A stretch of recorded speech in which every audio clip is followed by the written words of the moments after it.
Дойде време за една тема, към която лично аз имам голям интерес. Много често в забързаното си ежедневие не обръщаме внимание какво внасяме в домовете си и каква среда създаваме там за себе си и своите деца.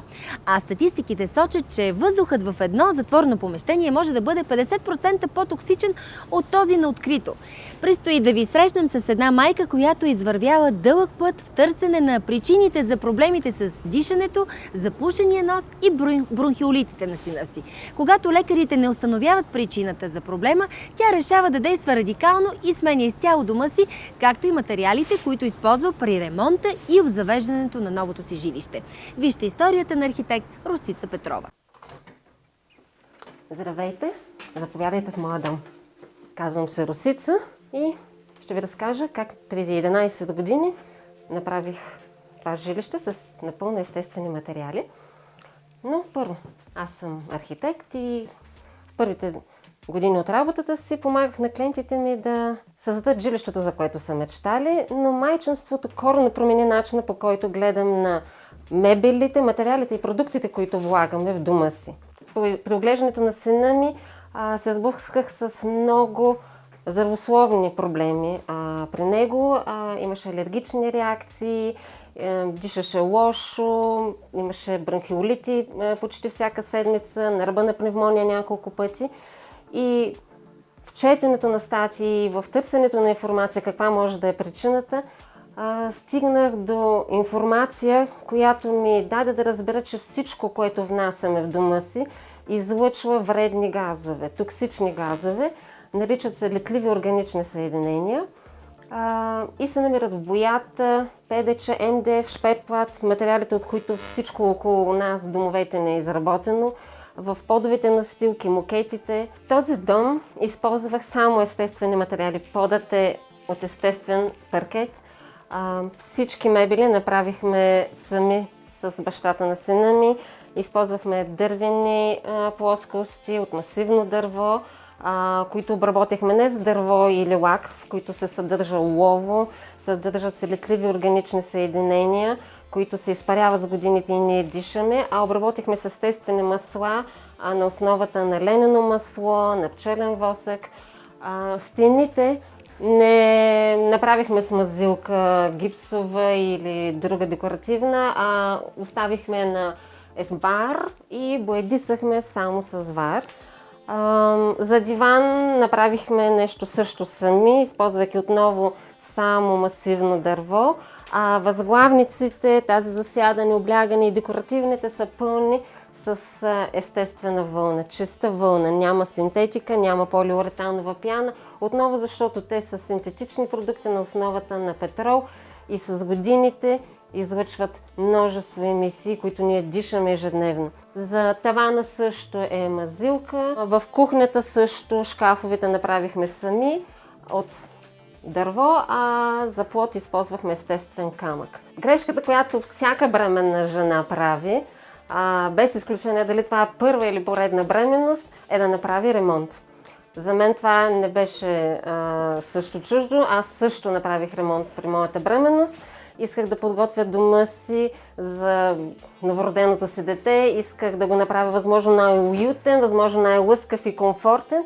И точно начина, по който направих този ремонт, считам за една от най-големите си грешки. Това, което мога да дам като съвет и като архитект, и като минала по този път вече, е не внасяйте в дома си синтетика. Ограничете максимално внасянето на мебели, направени от композитно дърво или инженерно дърво, т.е. това са ПДЧ плоскостите, МДФ плоскостите, шперплата, защото това са плоскости направени от финни дървени частици, слепени с много лепило. А лепилото съдържа формалдехид.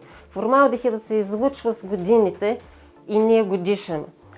Той се свързва с много болестни състояния, като се започне от разлязано гърло, нос, очи, с увреждане на централната нервна система, дори рак.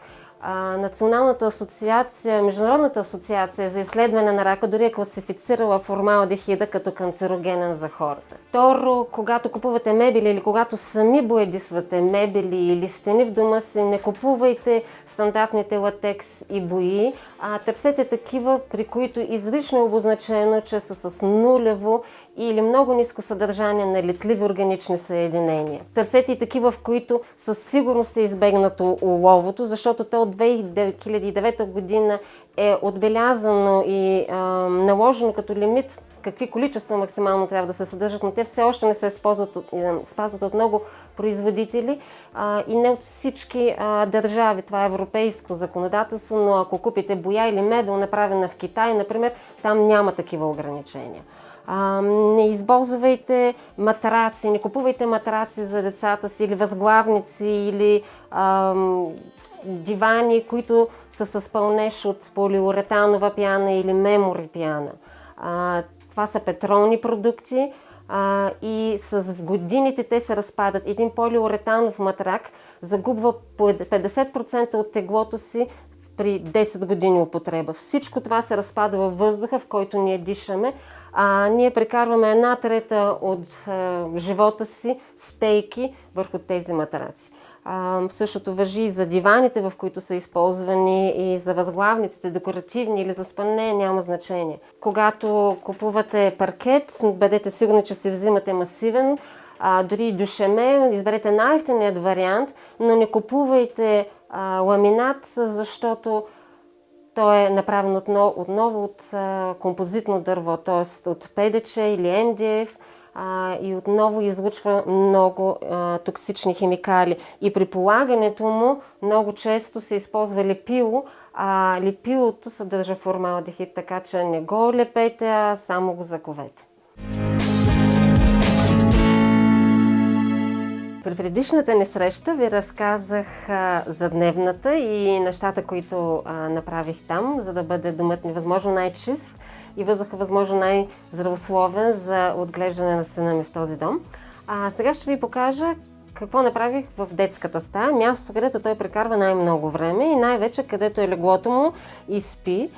Както вече ви казах, ние прекарваме 1/3 от времето в сън, залепени плътно до възглавницата и матрака и дишаме това, което оттам излиза.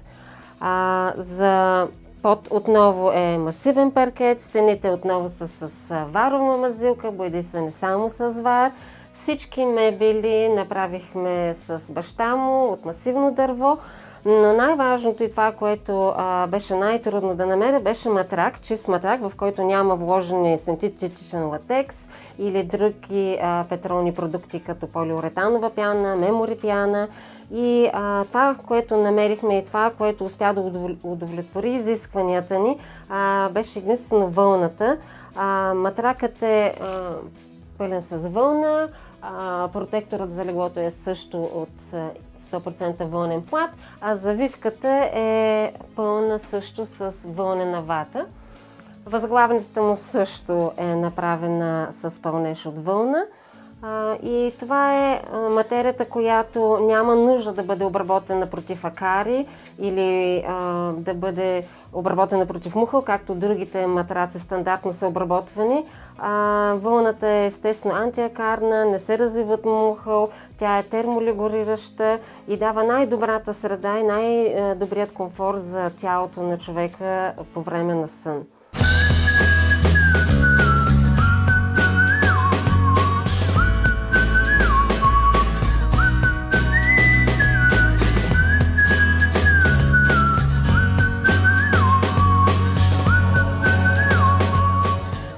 Това, което мога да дам като съвет е: бъдете креативни, не разчитайте само на това, което ще намерите в магазините, не търсете най-лъскавото, не търсете мебелите ви да съвпадат по цветове и дизайн, търсете те да бъдат чисти и безопасни за вас, за вашите деца.